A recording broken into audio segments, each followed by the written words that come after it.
Hello, everyone. I'm so excited you can join us this week for another Tyche Talk. For those of you who are new, Tyche Talk is where I invite experts in their fields to come and talk to the audience, the Tyche goddesses, about their field of expertise.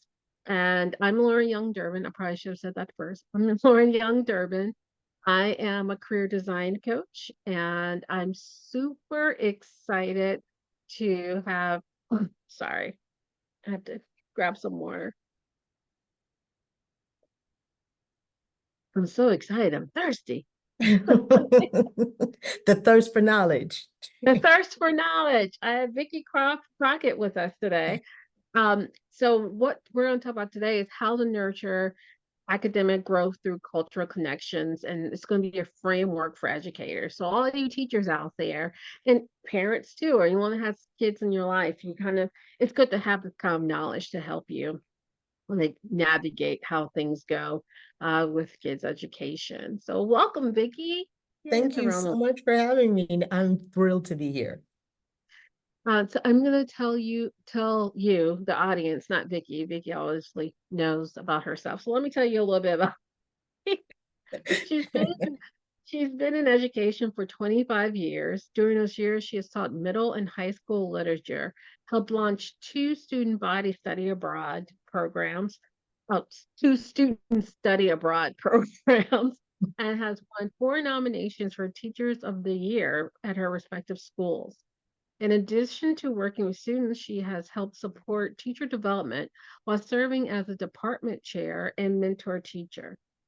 In a step towards restructuring curriculum and instruction, she launched TEAC, all capital letters, Education Consulting LLC in 2016, and started developing her own curriculum around cultural diversity and inclusion in the classroom.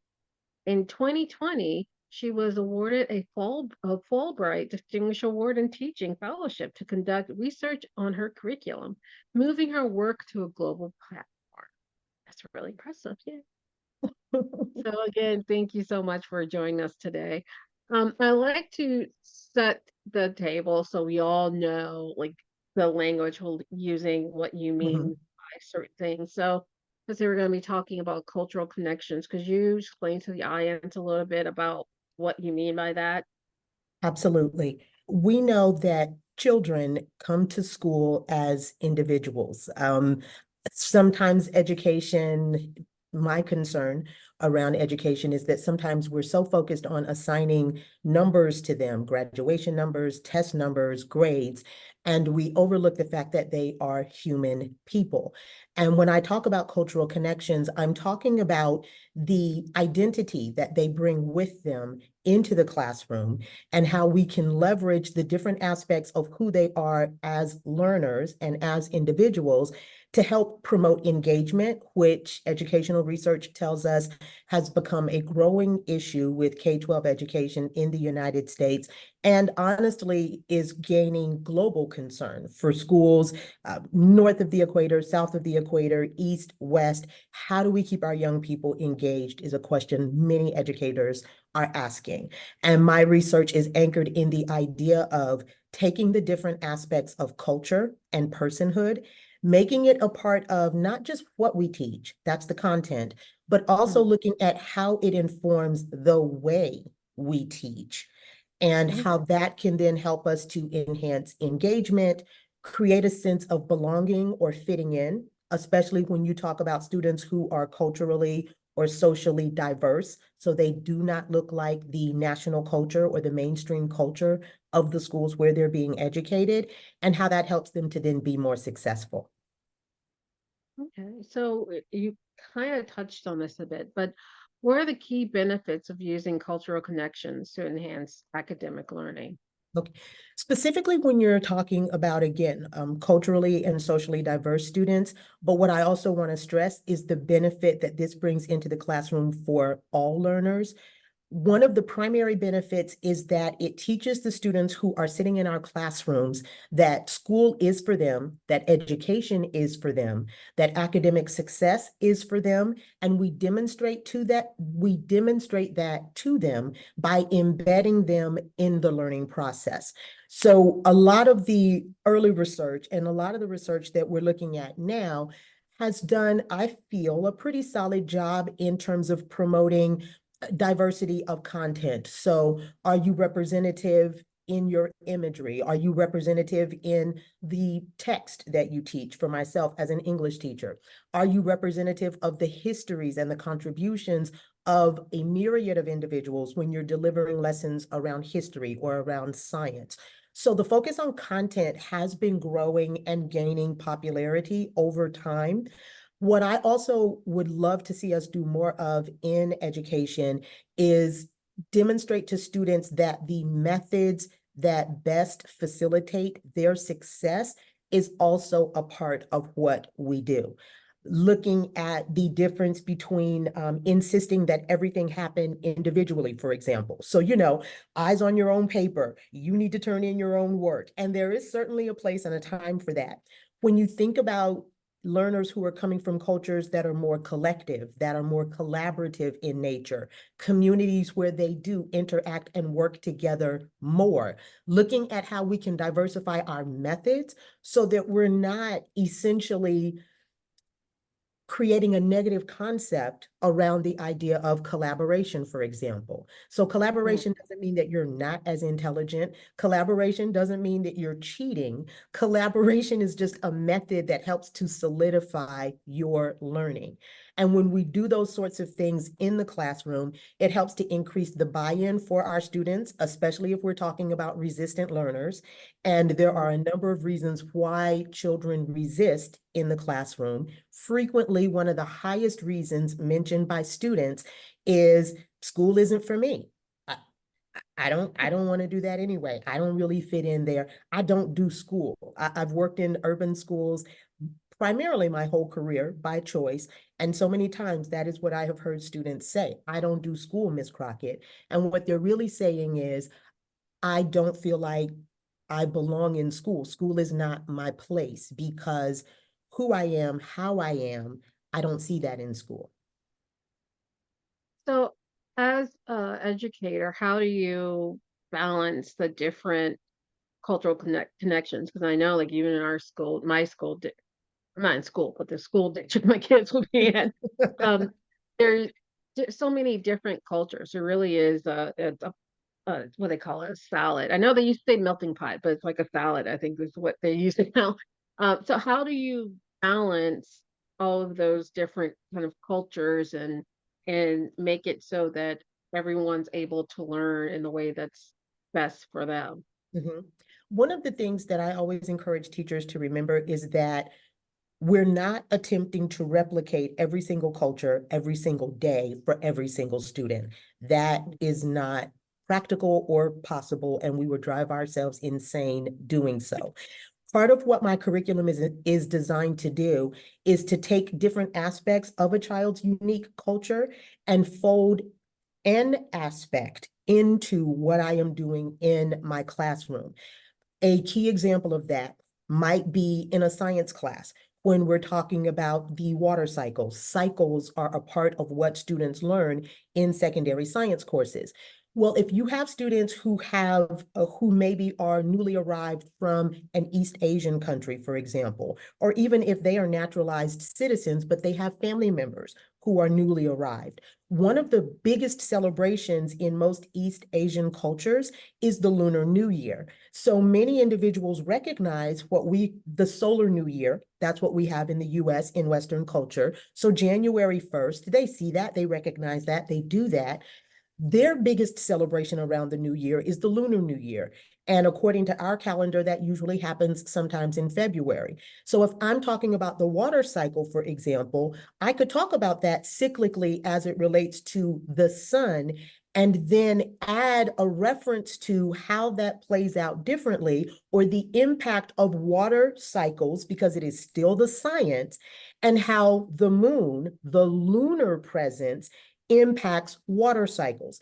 For a child coming from one of those cultures, the recognition of the moon as a scientific agent on the tide, which it is, and then being able to connect that to a cultural reality that is a celebratory experience for me, helps me to then show up in this science class because now I see a connection to my cultural background.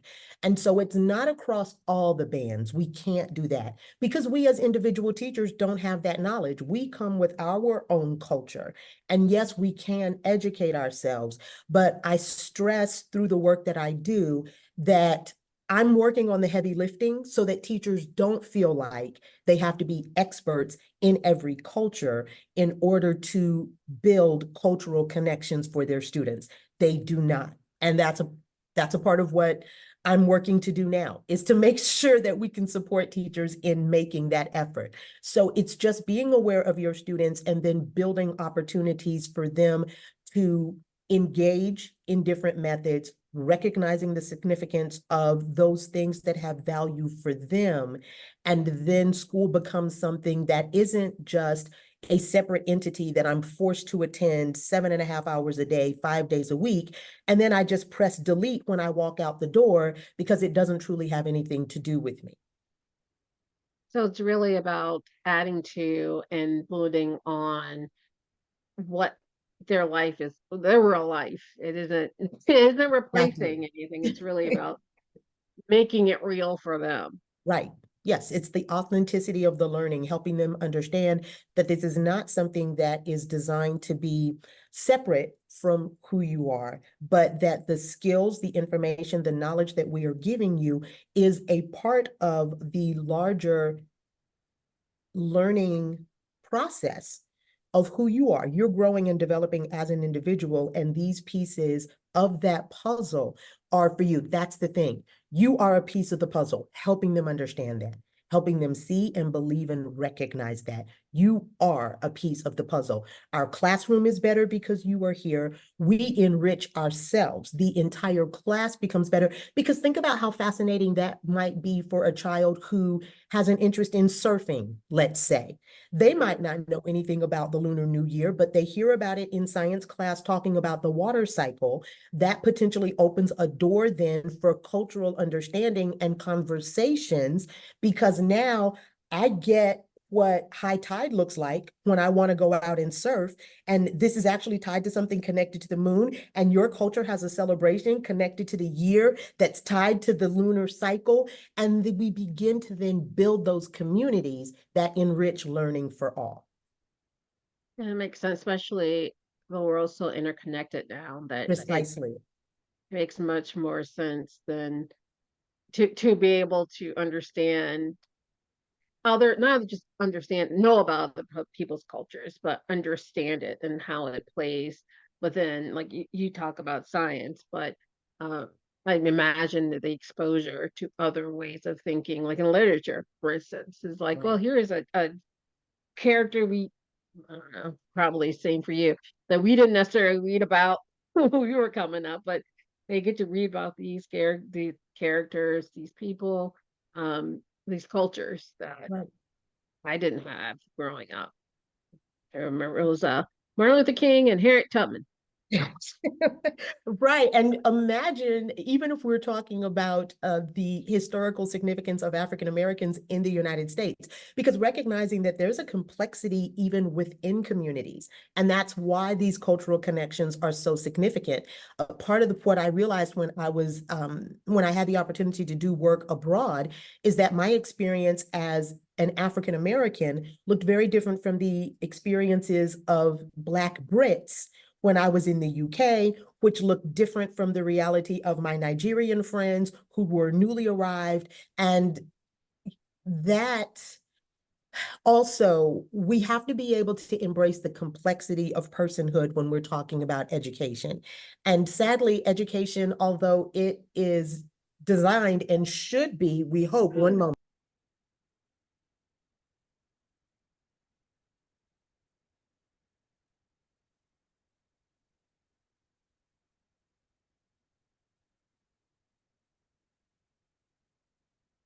while we're waiting, The if you guys have perils of questions, public be ed. sure to, oh, sorry.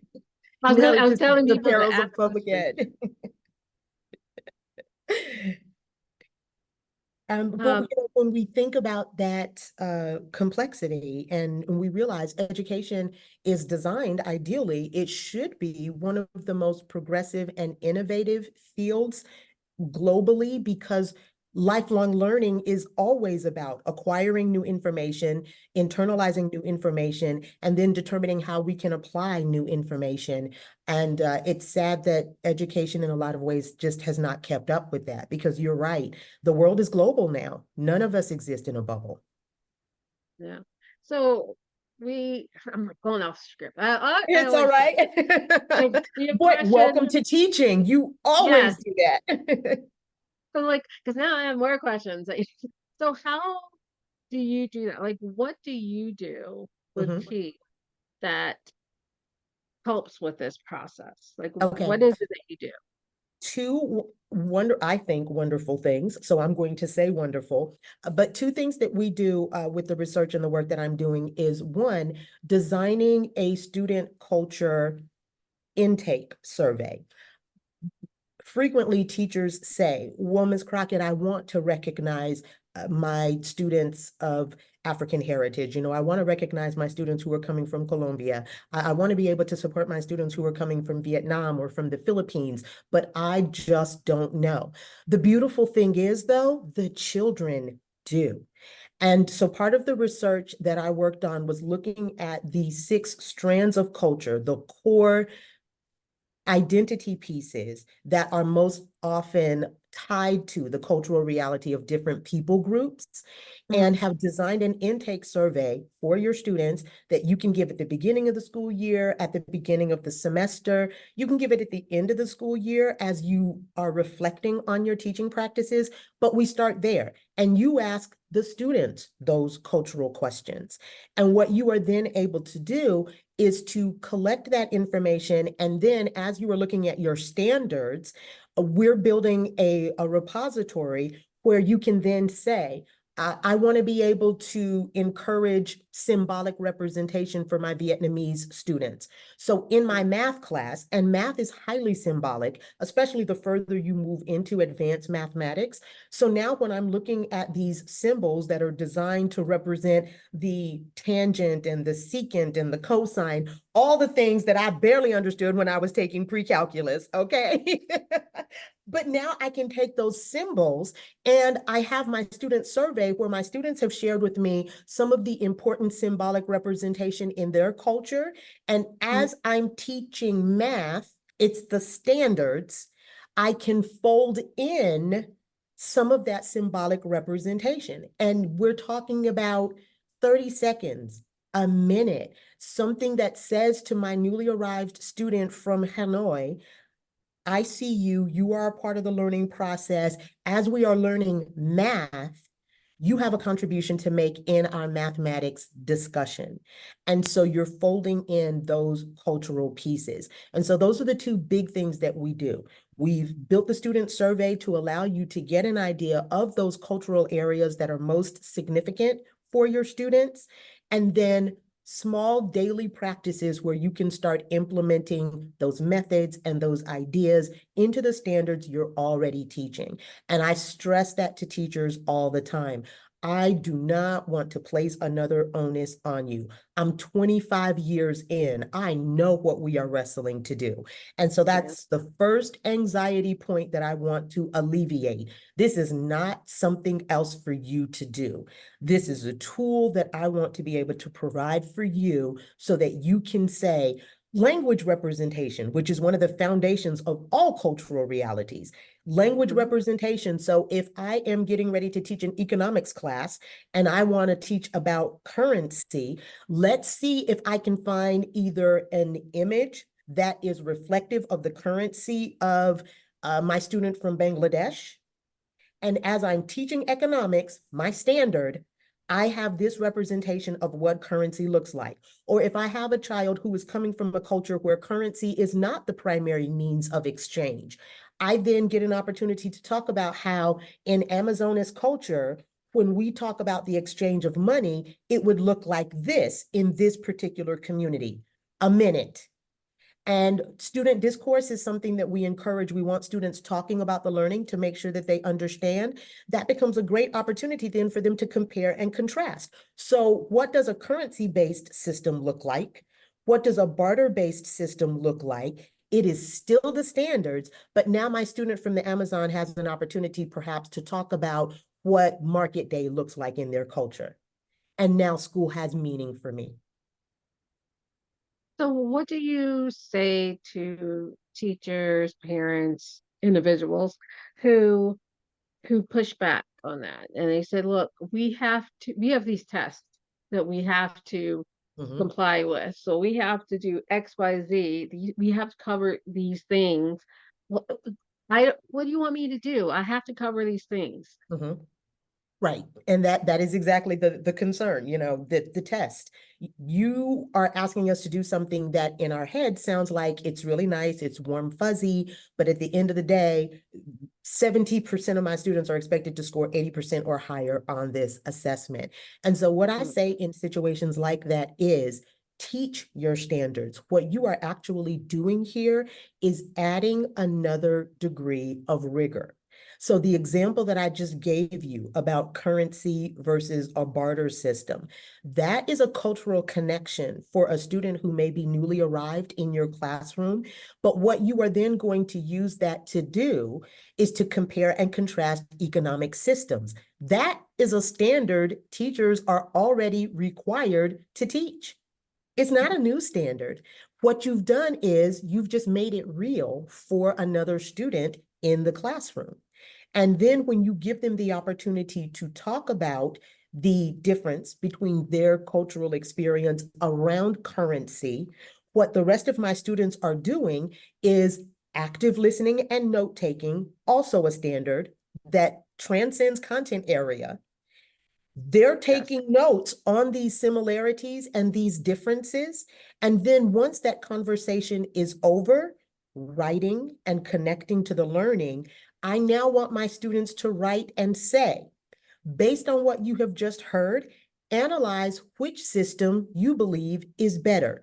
Critical thinking, higher order reasoning, writing practices, all standards that we already have. And I'm using the Georgia standards, but I've taught in South Carolina. I've had a chance to work globally. I've coached individuals in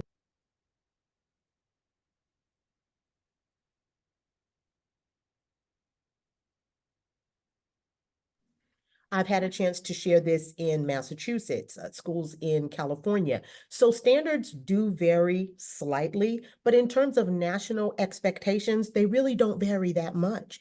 And so these are things that we are being held accountable for. And this is exactly what you are doing. You are teaching your standards. You are just making them real now in ways that allow a deeper degree of student engagement, which then leads you to a deeper degree of understanding. And think about what happens when a student who has disengaged because he or she does not believe that they belong in the classroom now gets an opportunity to talk about an experience that is real for them. Think about how that helps to mitigate some of the pay attention. Are you on your cell phone? Did you take those notes? Did you write that down? Did you answer the question? Are you listening? Imagine the impact that those sorts of things have too. Because again, I'm a real classroom teacher. So those are all the things that I have also had to say. And you finish saying something and immediately 17 hands shoot up and everyone wants to know, what did you just say? Because they weren't vested in hearing it the first time. Their brains had already checked out because in their minds, this doesn't have anything to do with me for real. So last question I have for Mhm. I asked you for what can parents do to help teachers and educators and what can we do? One of the things that is wonderful about the survey is that it also focuses on how we can leverage those things that the students have interests in that we might be concerned about. So let's talk about video games, for example. Let's talk about the nonstop social media. One of the other things that it does is it talks about some of the standards. So I can help to align or talk through with parents some of the standards in the state where your child is located. Let's then talk about some of the habits, the hobbies, the interests that you already see. And then we can talk about how that can be leveraged into learning opportunities within the home. If social media, for example, I do not have a TikTok account. The children, that is like their latest and greatest thing is the TikToking.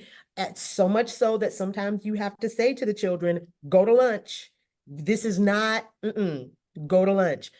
So we Mhm. take something like TikTok, for example, and visual imagery is a part of the standards that we have here in Georgia around literacy.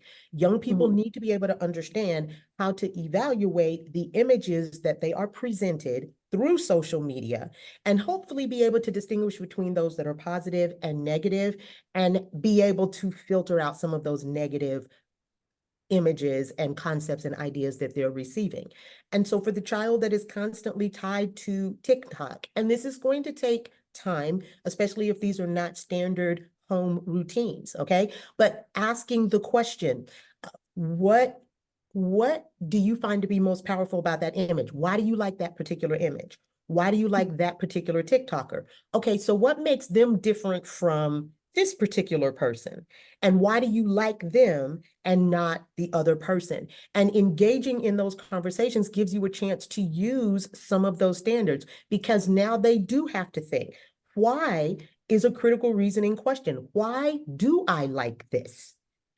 What is it about this image that I find so appealing? And then kind of leaning in a little bit further as the parent, did you know that there are companies where people get paid to create images that are supposed to appeal to you? Really? So you feel like you chose that TikTok just because you like it, but you like it because someone decided that this color scheme and this sound and this Mhm. design is going to hit that 15 to 18 demographic. They're Yep. watching you, sweetheart. And that opens a door for all other sorts of conversations. So then let's talk about let's write about whether or not we really want people following us the way that they are. Let's talk about AI. So do you think it's a good idea for you to use AI in your English class? Is that going to increase your learning? Is that going to diminish your learning? And that's part of what we work on supporting parents in, Mhm.